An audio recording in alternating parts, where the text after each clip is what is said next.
calhar aqui não temos saída, não é? Não temos. Temos que ir, agora temos mesmo que ir para baixo. Atrás. Portanto, eu trabalhei com vereadores de...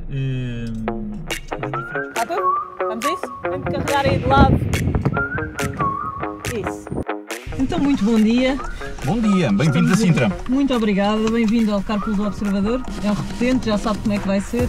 Sim, há sempre novidades, Há sempre certamente. coisas novas. Seja muito bem-vindo, espero que seja uma viagem agradável. Vai ser, obrigado. Foi vice-presidente da Câmara Municipal de Sintra, na altura em que Fernando Seara era presidente. Em 2013 candidatou-se como independente na altura, com uma história antiga, mas também podemos falar sobre isso daqui a pouco. Em 2017 voltou a candidatar-se. É caso para dizer que a terceira é de vez, ou pelo menos está crente de que isso vai acontecer? Eu sinto-me muito animado com esta nova candidatura, porque é uma candidatura mais musculada ao fim e ao cabo. Sinto muito o apoio dos sintrenses de uma ponta à outra do concelho, quer da zona rural, quer da zona urbana, e mais musculada porque tem aqui o envolvimento dos partidos também, e portanto acredito que esta coligação de vontades, de independentes, de forças partidárias, com excelentes candidatos que temos às juntas de freguesia, à Câmara, à Assembleia Municipal. Aliás, o Fernando Seara é o candidato à Assembleia Municipal, que teremos de facto condições para levar de vencida esta disputa eleitoral. Finalmente, por assim dizer. Sabe que eu acredito que com as minhas candidaturas anteriores e 12 anos depois, eu acho que acima de tudo quem perdeu foram os sintrenses. Os sintrenses é que verdadeiramente perderam durante estes 12 anos, e isso basta percorrer pelo concelho para nós percebermos que o concelho ficou para trás relativamente a outros concelhos vizinhos e que, acima de tudo, a qualidade de vida dos sintrenses deteriorou-se muito em diferentes níveis. Vamos ter tempo de falar sobre muitas dessas questões da vida dos sintrenses, mas vamos aproveitar que estamos aqui a entrar no parque de estacionamento ao lado da estação de Queluz. Tem sido uma das suas críticas sobre vários temas, não só da segurança, como também da questão da limpeza e tudo mais. Gostava de lhe perguntar, já que aqui estamos e temos a possibilidade de passar aqui, o que é que se sente quando vem aqui? Como é que olha para este sítio? No seu vídeo via-se muito lixo no chão. O que é que... Há um dado que eu acho que é um dado muito interessante. Sempre que eu faço publicações a denunciar problemas no concelho de Sintra, eles depois ficam resolvidos. E há, aliás, um comentário que é feito nas redes sociais, que é: o Marco Almeida ainda não é presidente e já consegue resolver, e eu fico satisfeito também de dar o meu contributo nesta fase para que algumas situações possam ser resolvidas. Esta estação é uma situação, de facto, com enormes problemas do ponto de vista da segurança e do ponto de vista da falta de qualidade que oferece aos seus utentes. É natural encontrarmos por aqui bastante lixo, é natural encontrarmos dentro deste parque carros abandonados e, acima de tudo, um forte sentimento de insegurança que é por aqui vivido. E isto mostra também a forma como a Câmara Municipal de Sintra, gerida pelo Partido Socialista, olhou para os equipamentos públicos, porque este parque está sob gestão da EMES, a Empresa Municipal de Estacionamento de Sintra, que tem capital social exclusivamente camarário. E este equipamento, de facto, a falta de qualidade, a degradação, o cheiro nauseabundo, a urina que há por aí, as fezes depositadas por aí fora, mostram bem como a Câmara se ausentou da sua responsabilidade de gerir os equipamentos públicos com qualidade e que prestassem um bom serviço aos sintrenses. E isto só é possível porque esta gestão socialista, estes 12 anos, acabaram por ter um princípio do qual eu sempre discordei, que foi concentrar as receitas provenientes dos impostos dos sintrenses nas contas bancárias em detrimento da qualificação do espaço público para as diferentes comunidades do nosso concelho. Sobre a questão da segurança, que também é muito falada aqui nesta zona, e também é um tema, já agora, muito falado em termos da atualidade nacional. Mas quais é que destaca como os problemas mais graves de segurança em Sintra, e se por acaso esta estação onde estamos a parar também... Sim, aqui esta zona de Queluz, a Avenida Miguel Bombarda... Podemos passar lá já agora. A Avenida Miguel Bombarda, esta zona de Queluz, são frequentes os incidentes do ponto de vista da criminalidade e do sentimento de insegurança que há por aqui, porque ele é real. Ou seja, há situações de desacatos, situações de ocupação da via pública até às tantas da manhã, proveniente muitas vezes de lojas de conveniência que funcionam fora de horas e que contribuem para ajuntamentos de pessoas que frequentemente entram em desacatos, com barulho. E há um princípio, Inês, do qual eu não vou abdicar, é que os sintrenses têm direito ao sossego e ao seu bem-estar. E por isso é preciso disciplinar. E a Câmara tem uma responsabilidade, quer por via da intervenção na regularização do licenciamento das atividades económicas, quer do ponto de vista da fiscalização e, acima de tudo, naquilo que eu venho defendendo desde 2016, que é a instalação de um sistema de videovigilância robusto no Concelho. Eu quero ir aí, mas deixe-me só, por causa das lojas de conveniência, vi que uma das suas propostas, numa entrevista, salvo erro, é que essas não possam estar abertas depois das 23 horas. Tem essa... Nós vamos avaliar as diferentes situações, cada caso é um caso, mas aqui é onde estamos, ainda nesta altura, na Miguel Bombarda, em que é luz, nós temos lojas a funcionar depois da meia-noite. E isto não é possível. Porquê? Porque estas lojas são espaços de aglomeração de muitas pessoas que bebem até fora de horas e que provocam desacatos e provocam bastante ruído. Em termos de polícias, muitas vezes, esse é um tema do Estado Central. Tem-se falado muito da polícia de proximidade, da questão das câmaras de videovigilância. O que é que pode resolver ou ajudar a resolver o problema de segurança em Sintra? Por um lado, que a Câmara possa ter um papel, e tem um papel e tem uma responsabilidade na regularização das atividades económicas, porque algumas delas são fruto de criminalidade, principalmente porque juntam pessoas a fora de horas, porque estas festas são feitas em torno da garrafa da cerveja, com pessoas alcoolizadas. E a Câmara pode intervir aqui. Depois temos questões que passam... polícias na rua? Não, pondo fiscais, contendo horários, ou seja, reduzindo horários e fiscalizando se esses horários são ou não são cumpridos. Depois, a questão da videovigilância. Eu desde 2016 que me bato por ela, a Câmara anda a prometer a instalação de 144, não está instalada uma única câmara, mas para ficar com uma ideia, o Concelho de Cascais, que tem menos problemas do que nós, é um concelho mais pequeno, vai instalar cerca de 300. Eu defendo essas câmaras, essas 144 câmaras de vigilância estão aprovadas. Estão aprovadas, mas não estão instaladas, porque dizem que faltam elementos ainda da parte da Câmara Municipal de Sintra. Não é possível que andemos desde 2016 a prometer câmaras de videovigilância e que elas não estejam ainda no terreno, porque fazem muita falta. Falou a expressão sua na necessidade de uma autoridade musculada. Sem dúvida. O que é que quer dizer com isso e em que é que os sintrenses vão sentir isso na pele? Os sintrenses vão perceber que comigo não vai haver rebaldaria na questão, por exemplo, da divisão de apartamentos em subquartos para que um apartamento T2 se transforme num apartamento T5 ou T6.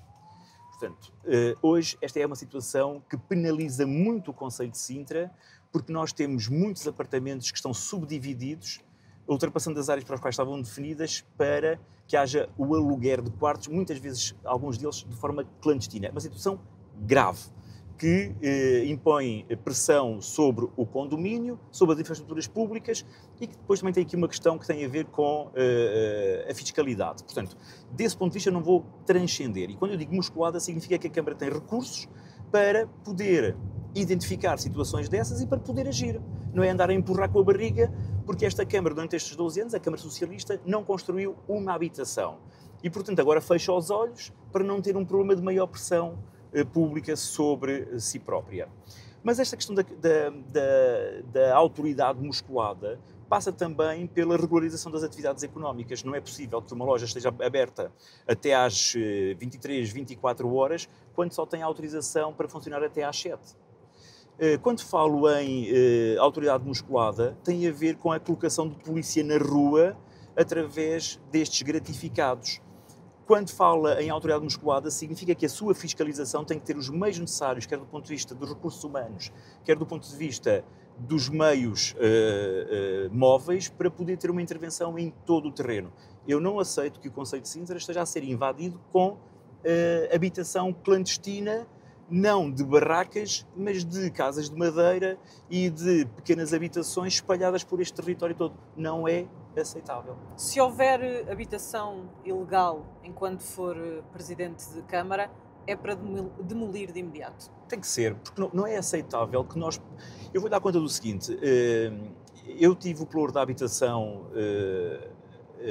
nos mandatos do Fernando Seara e eu tenho orgulho em afirmar que quem concluiu o Plano Especial de Realojamento no Concelho de Sintra fui eu, com a construção de vários bairros de acolhimento de pessoas que viviam em barracas. Nós não podemos voltar a entender que é normal viver em barraca é uma situação digna, porque não é. E tem que ser encontradas soluções. O que nós não podemos permitir é que uma barraca depois dê origem a um bairro e depois seja mais difícil resolver o problema a seguir. É preciso conter, e porque estamos também num contexto de concorrência na área metropolitana. Inês, não tenha qualquer dúvida. Se nós aqui não agirmos, quem vive em barracas nos concelhos vizinhos e que essas barracas estejam a ser demolidas, vêm aqui parar. Portanto, disso não vou transcender. Já vamos falar mais sobre habitação, mas vamos aproveitar que estamos a passar aqui na IC19. É uma estrada fundamental para as pessoas que vivem em Sintra, até porque muitas vezes Sintra é um dormitório também de pessoas que trabalham em Lisboa e não só. Tem dado conta de que há muitos problemas relativamente ao estado do piso, por exemplo, em várias zonas, as inevitáveis questões sobre o trânsito de que toda a gente fala. Há soluções para mudar uma infraestrutura tão relevante em si? Olha, em primeiro lugar, dar-lhe alguma qualidade, porque se nós passarmos por aqui, o que vemos é mato do lado direito e no separador central, ausência de iluminação pública, fraca sinalização horizontal, fraca sinalização vertical e, portanto, o IC19 hoje precisa de ser qualificado do ponto de vista das condições que oferece aos seus utentes. Mas eu acredito muito no transporte público e a Câmara hoje tem um instrumento brutal do qual tem feito pouco recurso ao seu uso, que tem a ver com a Carris Metropolitana. É um projeto metropolitano das diferentes câmaras e vou-lhe dar este número, que é, em transportes públicos, a Câmara Municipal de Sintra gasta perto dos 6,5 milhões de euros. Um concelho com esta dimensão territorial. Cascais, com a Carris Metropolitana, mas também com a sua própria empresa de transporte público municipal, está a gastar à volta de 14 milhões, ou seja, mais do dobro.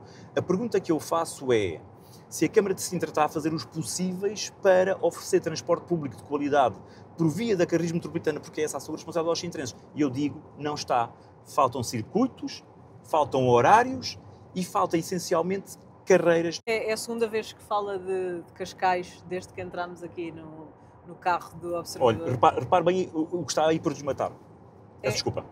Nada, faça favor. É um município ao qual vai beber muitos exemplos e que quer seguir esse exemplo? Eu não tenho nenhum problema em olhar para os concelhos vizinhos e perceber que há bons exemplos, quer em Cascais, quer em Oeiras. E tenho dificuldade em perceber como é que em Sintra curiosamente, os dois do seu partido, ou um deles, do seu partido. Mas significa que o PSD, ou aqueles que tiveram origem no PSD, têm governado bem os seus municípios e por isso é que têm maiorias absolutas contínuas do ponto de vista da votação dos seus municípios. Cascais e Oeiras são bons exemplos em várias áreas, principalmente na questão da qualificação do espaço público. O espaço público é o espaço comum, é a casa de todos. Não é possível aceitar que as estradas sejam esburacadas, os passeios estejam por arranjar, as árvores estejam por podar, os parques infantis não tenham condições, não existam polidesportivos, a iluminação seja frágil. Portanto, Sintra tem um conjunto de problemas que outros concelhos já resolveram. Sobretudo, o problema do lixo. E repare, Inês, Cascais tem um modelo e Oeiras tem outro. E os dois modelos funcionam. Só o modelo de Sintra é que não funciona. Porquê? Porque, acima de tudo, não há liderança política e porque o administrador, o diretor delegado do SMAS, é um homem do Partido Socialista que, nesta fase, passa mais tempo à volta da campanha do PS para Sintra do que a tratar dos problemas concretos e reais. É para substituir quando chegar, chegar à Câmara Municipal. Eu terei um outro modelo de gestão que passará pela responsabilidade da administração. Olha, estamos aqui a aproximar-nos da Serra das Minas, numa fase em que o país atravessa um problema tão grande em termos de habitação, uma crise na área da habitação. Qual é que é a sua prioridade para a habitação em Sintra? A pressão que há sobre o concelho é a pressão que há sobre grande parte dos municípios urbanos. Esse é um dado que nós temos. Curiosamente... É este bairro aqui? Sim, aqui deste lado. Talvez podemos entrar aqui do lado direito. Podemos entrar aqui do lado direito e depois paramos ali um bocadinho mais à frente. Portanto, a pressão que há sobre a habitação é uma pressão que há nos concelhos urbanos e Sintra não foge à regra. O que eu acho interessante é que a Câmara Municipal de Sintra perdeu a oportunidade do PRR para a construção de habitação pública. Por exemplo, nós temos 1.700 e poucos fogos de habitação municipal. E esta Câmara propõe-se construir, ao abrigo do PRR, mais cerca de 1.500. Repare bem neste número. A Câmara de Cascais, cá está outra vez o exemplo, não é? Mas tem a ver com as disponibilidades da Câmara. A Câmara de Cascais tem 3.500 fogos e vai construir mais de 3.500. Ou seja, uma Câmara que tem mais fogos do que nós vai construir o dobro daquilo que esta Câmara se propôs construir ao abrigo do PRR.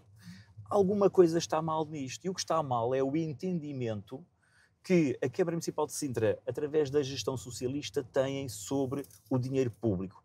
Os socialistas são muito isto. Ou seja, prescindiram de usar esse dinheiro para colocá-lo ao serviço dos sintrenses. E, portanto, com o PRR, esta Câmara não vai resolver rigorosamente nada do ponto de vista das fragilidades que nós temos. Mas quando o PS se propõe a... Não sei se depois quer parar aqui, se... Vamos andando, sim. Quando o PS... Olha, cá está o lixo, vê? Isto é um problema gravíssimo em todo o lado, é isto. Peço desculpa. Nada. Questionava-se, quando o PS propõe 10.000 casas até 2030, está a ser irrealista. É preciso fazer contas a quanto é que isso custaria. 10.000 casas custariam à vontade mais de 1.000 milhões de euros. Portanto, eu digo-lhe o seguinte, só quem não percebe nada disto é que pode prometer isto, e eu não vou entrar no leilão das propostas, nem no concurso das propostas, porque eu conheço bem a Câmara, conheço bem a realidade financeira da Câmara, sei que há coisas que são possíveis de fazer e há coisas que são impossíveis. A minha lógica para a solução da habitação é esta. O mercado privado tem que funcionar. Repare nisto, Inês. Sempre que uma casa nova entra no mercado, liberta uma casa velha. Uma casa nova tem um preço, uma casa velha tem um preço inferior. Mas isto não resolve o problema todo, resolve uma parte do problema de uma classe média que tem capacidade de socorrer o empréstimo bancário, sobretudo hoje os jovens, através das medidas e bem que os governos do Luís Montenegro adotaram. Mas eu tenho uma filosofia de que é possível compensar a construção de habitação para uma classe média mais frágil e para pessoas que tenham necessidade e dificuldade em fazer o pagamento de casas ao preço do mercado, que passa pelas cooperativas de habitação. Mas deixe-me só perceber uma coisa. A sua prioridade está na construção de novas casas, mas são casas para rendas acessíveis, são casas para habitação social? Nós vamos dar resposta através do número de casas que estão previstas construir ao abrigo do PRR, que curiosamente, repare nisto, Inês, há câmaras que já estão a inaugurar novas habitações ao abrigo do PRR. A Câmara Municipal de Sintra ainda não concluiu um fogo, porque começou o processo todo ele atrasado. E, portanto, está a demorar tempo para resolver o problema concreto das pessoas, das mais frágeis, quer seja provido o arrendamento acessível, quer seja por outra via. Mas a minha questão é qual é a sua prioridade, porque há várias leituras sobre a crise da habitação, e dependendo dos municípios ou dos candidatos a presidentes de Câmara, há visões diferentes sobre o que é necessário em cada sítio, obviamente. É a habitação social ou é a habitação a preços acessíveis? Ou nenhuma das duas? Nós precisamos de tudo. Nós precisamos de habitação... Mas consegue construir para tudo? Nós conseguimos através deste modelo. E o modelo qual é? Concluir o que está previsto ao abrigo do PRR. Depois, mobilizar as cooperativas de habitação para dar resposta à habitação acessível e à habitação social. Por via do quê? Por via daquilo que a Câmara tem como um instrumento poderoso, que são as disponibilidades de terrenos municipais. negociando com as cooperativas de habitação, que um X número de fogos fica para a Câmara para estas duas vertentes, quer seja para a habitação civil, quer seja para a habitação social. Eu sou completamente contra bairros que se transformam em guetos. Nós temos um em Casal de Câmara construído no tempo da doutora Edith Estrela, que é uma desgraça franciscana e que obriga a sucessivas intervenções da parte da Câmara para a sua conservação e para a sua manutenção. Portanto, bairros sociais não vai construir? Não, isso não. Nós vamos construir habitação integrada, privada, cooperativa, e esta cooperativa que possa dar resposta às necessidades que a Câmara tem, quer do ponto de vista da habitação social, quer do ponto de vista da habitação a preços a rendas acessíveis. Porquê é que nós estamos sob pressão do mercado imobiliário? Lisboa tem o seu fenómeno, tem a ver com o turismo, nós aqui o fenómeno é o outro. O Presidente da Câmara, Dr. Basílio Horta, eleito pelo Partido Socialista, identificou num programa televisivo de que o Concelho de Sintra terá 400 mil pessoas, sendo que 100 mil são imigrantes. Estes imigrantes, grande parte deles, entraram num período da nossa história recente. Foi sobre os mandatos do Dr. António Costa enquanto Primeiro-Ministro, através da declaração da manifestação de interesse. O Concelho, de um momento para o outro, viu-se invadido com imigrantes que vieram pressionar o mercado imobiliário e que são esses, Inês, que muitas vezes estão a contribuir para a subdivisão das assoalhadas. A imigração trouxe uma pressão sobre as escolas, sobre as creches, sobre as unidades de saúde e, portanto, e sobre a habitação também. Mas essas pessoas estão cá, como é que isso se resolve? Estão cá e é preciso criar condições para que elas estejam cá condignamente. Que estejam aquelas que estiverem legalmente, porque eu tenho de dizer isto com toda a frontalidade que é.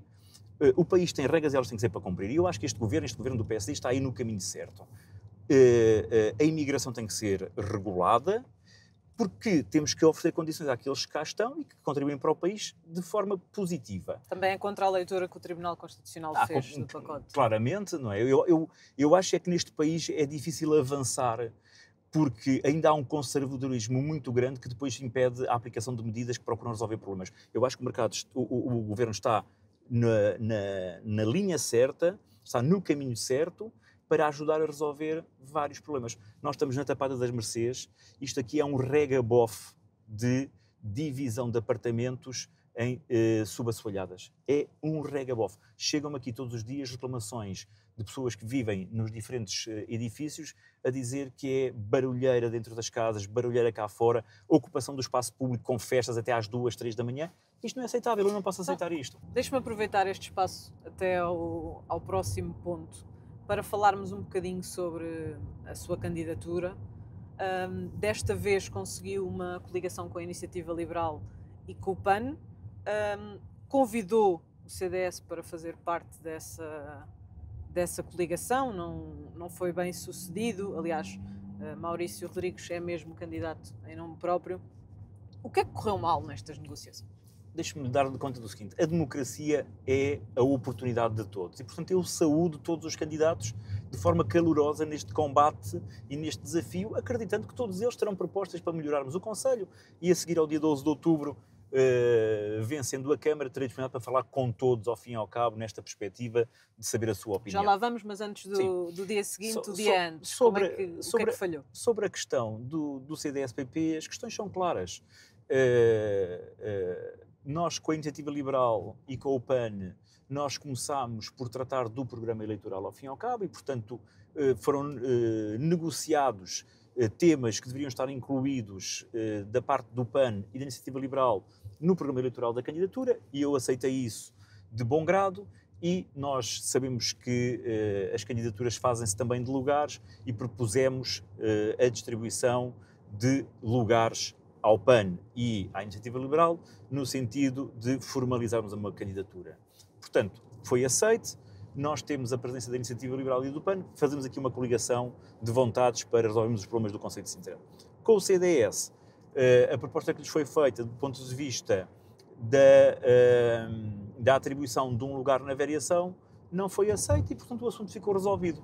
Não merecia o tal quarto lugar que queria na variação? Não, porque entrando a Iniciativa Liberal nós temos que ter aqui a perspectiva que os resultados eleitorais também contam e, portanto, os resultados eleitorais apontam para a Iniciativa Liberal, de facto, com uma expressão interessante no Concelho e porque a Iniciativa Liberal trouxe para dentro da candidatura uma perspectiva do ponto de vista de propostas que a mim também me interessavam, sobretudo na área da saúde, e quando abordámos a questão das propostas da Iniciativa Liberal, eu disse logo que sim, porque subscrevo uma parte significativa delas. Mas o programa eleitoral será sempre o programa eleitoral liderado pelo PSD. Numa leitura um bocadinho mais nacional, a Iniciativa Liberal traz o rasgo que o CDS um pouco mais antiquado não tem?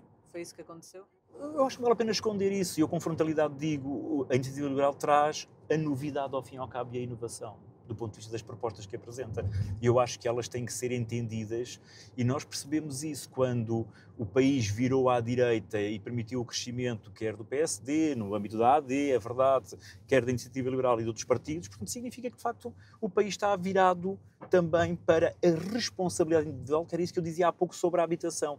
As pessoas têm que ter condições também de fazer pela vida, do ponto de vista da sua vida pessoal e da forma como entendem os investimentos públicos. Eu gostava de lhe perguntar também, porque um dos grandes desafios destas eleições autárquicas, muito mais do que nas passadas, é o Chega. O Chega venceu aqui em Sintra nas eleições legislativas. Teme de alguma forma o resultado que Rita Matias possa ter aqui? Olha, eu vou dar conta do seguinte e falo isto... Não é fácil fazer essa extrapolação, mas olha, eu vou dar conta do seguinte, eu falo isto de forma desassombrada, sem nenhum constrangimento e, portanto, com muita vontade. Há pouco disse que o país virou à direita e, portanto, o país virou mesmo à direita. Ou seja, as pessoas cansaram-se da esquerda, cansaram-se do regabof que a esquerda trouxe, sobretudo o Partido Socialista, à gestão do país e, portanto, penalizaram fortemente quer o PS, quer o Bloco de Esquerda, quer a CDU. O LIVRE salvou-se de alguma maneira. Os dados do Conselho de Sintra das últimas eleições legislativas apontam de que há aqui uma diferença de 2.000 votos do Chega para o PSD e do PSD para o Partido Socialista. As eleições, podemos ir para baixo se entender ir, sim. Okay. Sim. Quer passar pelo hospital, não é? Pelo Novo, sim. Sim, isso. Então vamos por aqui que eu acho que é preferível. Portanto, há uma diferença de 2.000 votos, mas se nós somássemos os votos da Iniciativa Liberal ao PSD, veríamos que compensaríamos esses 2.000 votos de forma significativa. Mas a minha preocupação não é essa. A minha preocupação é... Está a falar dos votos das legislativas. Das legislativas, sim. Mas a minha preocupação não é essa. A minha preocupação é termos propostas credíveis, que os interesses percebam que vale a pena. Um amigo meu dizia-me ontem, Marco, eu vejo-te a ti como o David contra as Golias. Tu és o tipo local, que tem uma dimensão local, e depois tens aqui duas concorrentes, uma que é deputada e outra que foi ex-ministra. E eu digo-lhe, a história ensina-nos que em algumas circunstâncias é possível que o David leve de vencida o desafio do Golias. E eu acredito que vamos levar de vencida, de facto, e que vamos conseguir vencer, porque temos as melhores propostas e temos uma identidade que ninguém oferece aos sintrenses. Eu sou verdadeiramente daqui. E isto, para concluir, nesta questão que diz respeito aos partidos que estão a concurso, sobretudo à direita, dizer que eu não temo nada. Eu estou a fazer uma campanha que é uma campanha para mostrar aos sintrenses que eu estou cá há muitos anos, que conheço bem o Conselho e que os sintrenses me conhecem. Eu, quando estive na Câmara, fiz unidades de saúde, fiz esquadras de segurança, fiz vias rápidas, melhorei transportes públicos, fiz salas de aula, ajudei as instituições a construírem os seus equipamentos. Os sintrenses conhecem-me e sabem que eu sou um realizador, sou um concretizador e é assim que eu me vejo e é isso que eu procuro fazer. Mas reconhece que uma figura com a dimensão nacional que neste momento tem Rita Matias, principalmente, é que, junto dos jovens, pode fazer alguma moça, por assim dizer, à sua candidatura? Os dados dizem que o Chega tira mais votos ao PS que ao PSD. Sim, as eleições legislativas mostrou isso. Portanto, é como digo, eu não temo os outros candidatos, não temo mesmo. Os resultados eleitorais legislativas fazem com que eu tenha a noção de que é preciso trabalhar muito para mostrar aos sintrenses que as minhas propostas valem mais do que as propostas dos outros candidatos, e é nisso que eu estou empenhado, que é mostrar que vale a pena votar na coligação sempre com os sintrenses. Entende que seria um risco para a região ter uma pessoa tão inexperiente a nível autárquico? Vamos ver, eu acho que a experiência aqui conta, não é? A experiência não é a experiência da vida, é a experiência autárquica. Eu tenho-a. E quando tive a oportunidade de a ter, mostrei que era capaz de fazer. Mas os sintrenses é que vão avaliar. Eu vou-lhe dar conta do seguinte: em democracia não há votos de primeira e votos de segunda. Há votos de todos. E os sintrenses vão ser chamados a votar, e eu tenho esta noção de que, olha, estamos a passar e falta-nos aqui o acesso direto da A16 ao hospital, 1,5 milhões de euros que ficaram na gaveta e nas contas bancárias, e a Quinta da Cavaleira, quem lá mora, ficou penalizada. Mas isto para dizer o quê? Para dizer que não temo candidatos, reforça a minha convicção de que tenho que trabalhar ainda mais para mostrar que tenho as melhores propostas e as melhores equipas. Saímos mesmo agora da A16, estava a fazer uma referência a isso mesmo. Uma das suas principais adversárias, vamos dizer assim, Ana Mendes Godinho, a candidata do PS, já prometeu acabar com as portagens na A16 para residentes, trabalhadores e empresas. É uma medida que pode fazer sentido? Se for Presidente da Câmara, até pode ir buscar essa medida? Vou-lhe dar conta do seguinte: quanto é que custa a medida? Uma medida que beneficia apenas alguns e prejudica todos os outros. Foi anunciado um número de 15 milhões de euros. Errado. E eu digo-lhe, eu fico muito preocupado quando os candidatos à Câmara Municipal de Sintra anunciam medidas que estão mal quantificadas. Basta consultar as infraestruturas de Portugal, que fazem a gestão da A16 por via da concessão, para dar conta que isso poderia ser um custo que rondaria aos 25 milhões de euros sem manutenção, 25 milhões de euros, Inês, todos os anos, acrescidos dos custos que vão entrar brevemente a cargo das infraestruturas, que têm a ver com a manutenção da via. Nós podemos estar a estimar por ano entre 26 a 27 milhões de euros, que é dinheiro que, como digo, beneficia alguns. Ora, eu acredito mais de que essa verba deve ser investida na Carris Metropolitana, na criação de novos meios de transporte e, por exemplo, o SATU, através da Câmara Municipal do Oeiras, em que Sintra ficou de fora desnecessariamente para poupar uns tostões e pós ter no banco. Eu acredito que os transportes públicos, a entrada em funcionamento do SATU, a possibilidade que é real, porque este governo lançou esta possibilidade de que as câmaras poderem entrar na gestão do transporte ferroviário, como entrou no transporte rodoviário, são medidas que a mim me interessam. Eu acredito que o transporte público pode ser uma solução. Acho que a ponderação da chegada do metro até que é a luz, que já avancei em diferentes ocasiões, deve estar em cima da mesa.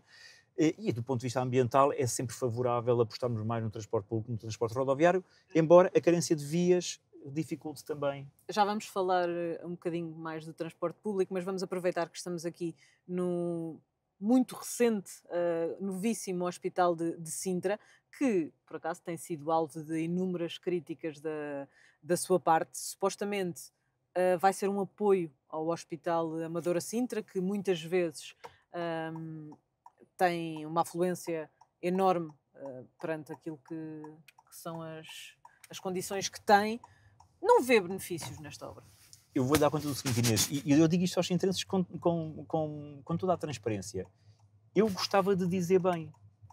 Mas não encontro razão nenhuma. Eu vou-lhe dar conta do seguinte, eu gostava de dizer bem. Porquê? Porque dizendo bem, eu estava a reconhecer que os sintrenses estavam melhor servidos. Repara, a Câmara gastou aqui à volta de 63 milhões de euros.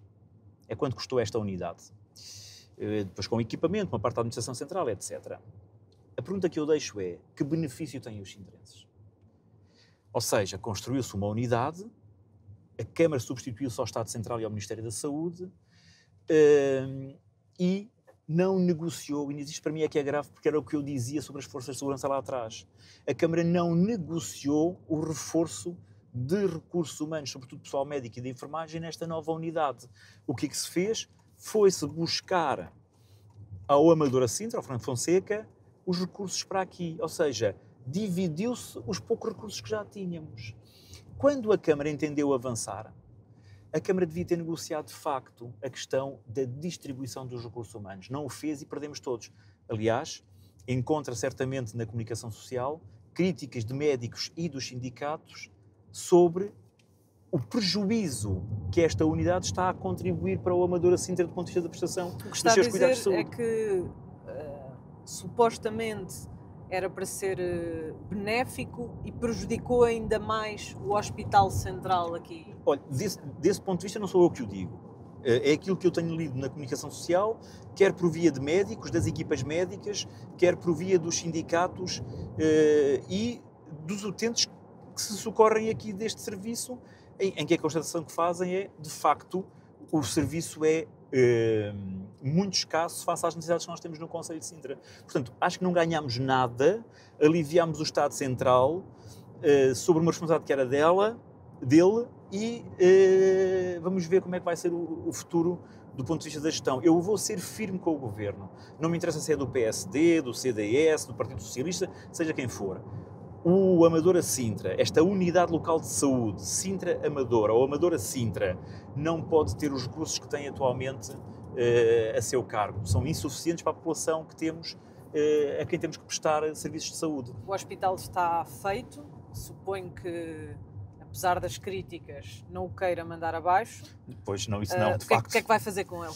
Olha, vamos negociar. Eu acho que há aqui um dado que é importante, depois do dia 12 de outubro, eu faço questão de ter uma reunião com a administração da unidade local de saúde Amadora Sintra.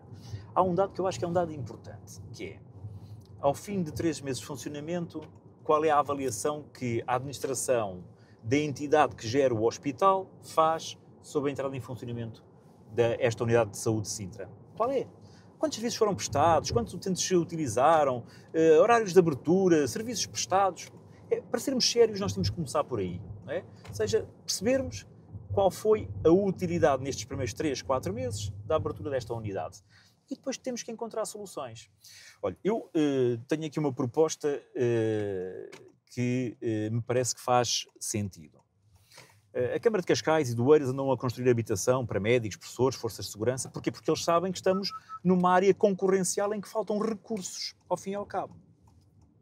A Câmara de Sintra não fez rigorosamente nada e, portanto, tudo lhe passou ao lado. E, portanto, eu acredito que um médico tenha a proposta de ter uma habitação em Cascais, vá para lá e não venha para aqui, quando trata de uma população que, do ponto de vista da forma como se relaciona, até é mais fácil.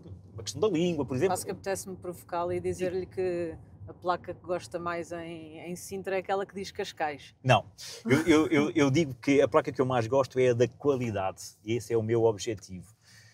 Portanto, qualidade aos sintrenses porque eles merecem. Nós temos uma população extraordinária, Inês. Nós temos projetos nas escolas que são fantásticos. Temos grupos de teatro que dão cartas lá fora.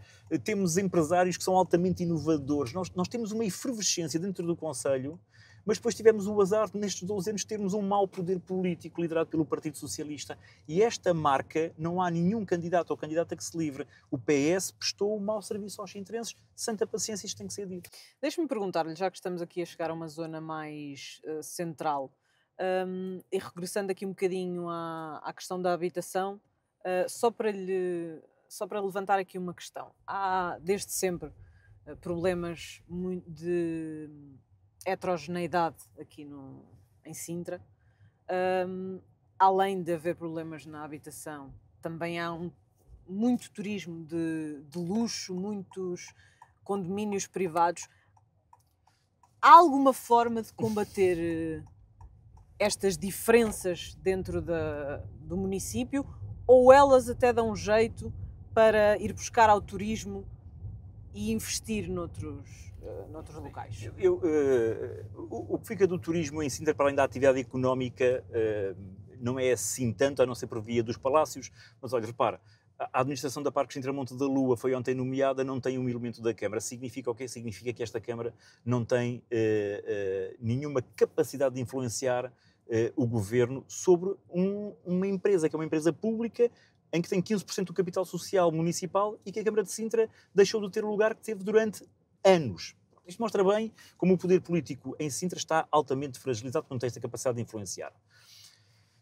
Em Sintra, nós de facto temos, isto é um mosaico, mas essa também é a riqueza do concelho, quer do ponto de vista do seu território, quer do ponto de vista da sua dimensão humana. Tem o melhor e o pior. Eu diria que tem o melhor e o menos bom.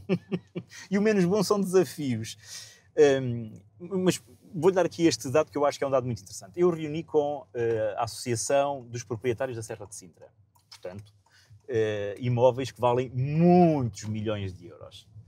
E ando a reunir com associações de proprietários e de moradores das zonas urbanas. Portanto, imóveis que valem significativamente a menos do que aqueles que estão aqui na zona do Centro Histórico de Sintra.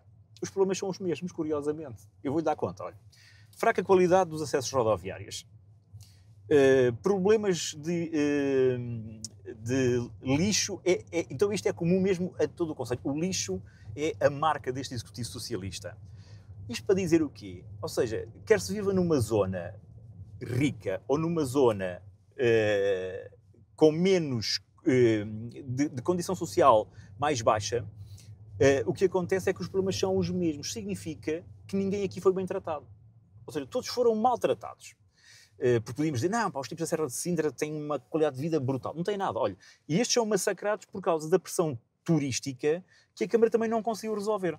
Já viu a bandalheira que está aqui de tuk-tuks por todo o lado? Ninguém põe mão nisto porque esta Câmara se desculpa porque não há regulamento aprovado. É falso. A Câmara tem autoridade para resolver este problema de um dia para o outro. Sabe como? Olha, através da regularização dos circuitos de trânsito aqui dentro. A Câmara pode estabelecer limites àqueles que circulam nas estradas desta zona. A Câmara pode ter aqui uma autoridade brutal do ponto de vista da fiscalização e do policiamento. Considera o aumento da taxa turística? Não considero. Acho que não é por aí que se resolve rigorosamente nada e, portanto, isso não está, na minha perspectiva, ser uma opção. O que nós temos que é dignificar o turismo em Sintra, metendo a Parque Sintra Monte da Lua na ordem, tendo em conta de que não pode receber tantos turistas como recebe atualmente. Isso, para mim, é taxativo. Eu defendo, por exemplo, que os nossos monumentos possam fechar rotativamente um dia por semana, até para que o próprio monumento possa respirar, é até uma questão de preservação do monumento. Veja bem o que está aqui. É para a esquerda. Está a ver este assalto completo aos turistas que nós estamos aqui a viver. Isto é aceitável? Não é aceitável. Isto como é que se disciplina? Disciplina-se com fiscalização. Está a falar destas pessoas que estão aqui à saída da estação. Exato, estão a sair turistas e está a ver, já estão ali de volta dos turistas. Não é possível, comigo não vai ser possível, fazer a captação de turistas à porta da estação. Não vai ser possível. Vão ter locais próprios. E estes lugares serão, à partida, transferidos para o hub da Portela e do Ramalhão, que é uma coisa que também estamos a estudar ainda. E já agora, está pensado algum travão em termos de construção de hotéis ou até em termos de alojamento local? É assim, nós temos o alojamento local, sim. O que está feito, avaliaremos no futuro a questão daquilo que está emitido, mas nós ainda temos capacidade de ter oferta hoteleira no concelho. Não precisa de ser no centro histórico. Nós temos, de facto, um litoral muito, muito interessante, que pode ainda ser beneficiário desta oferta.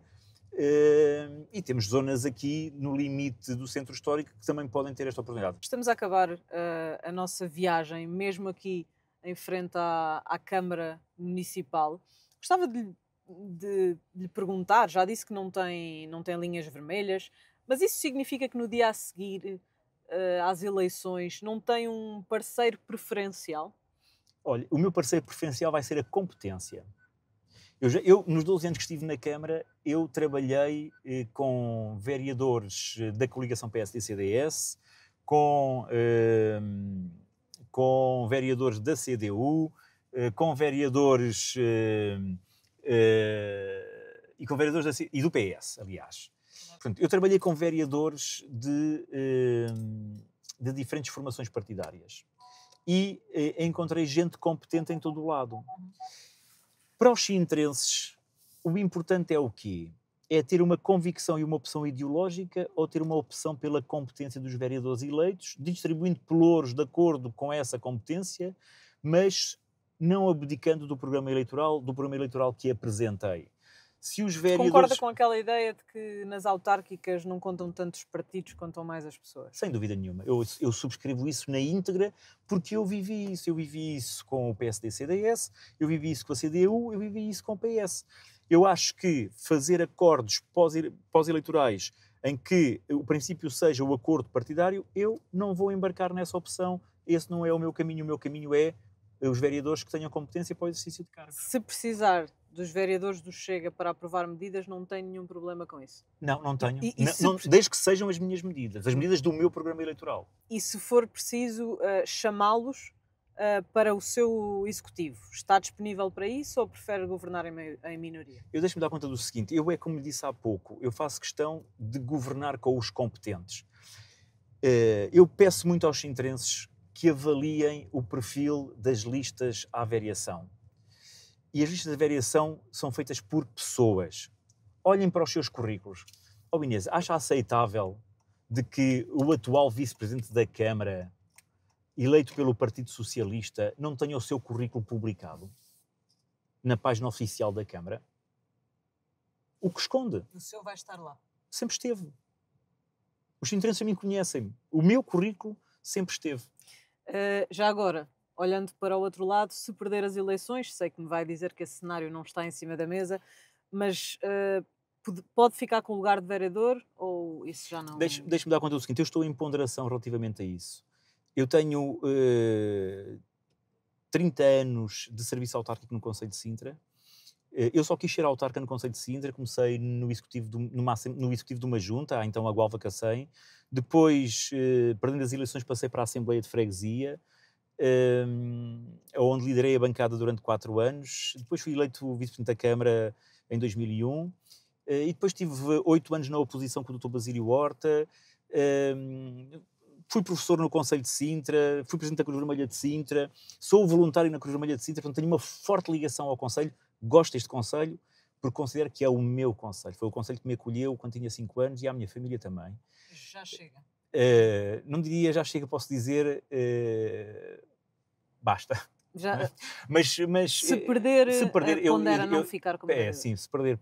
Eu quero ser sincero com os sintrenses, porque acho que há aqui um tempo que é um tempo também de ponderação e de voltar à minha vida e de esgotar o tempo da minha vida. Só para fecharmos esta entrevista, estamos aqui muito perto do sítio onde se quer sentar, mas também não aceitaria ser vereador com pelouro de qualquer uma das suas adversárias.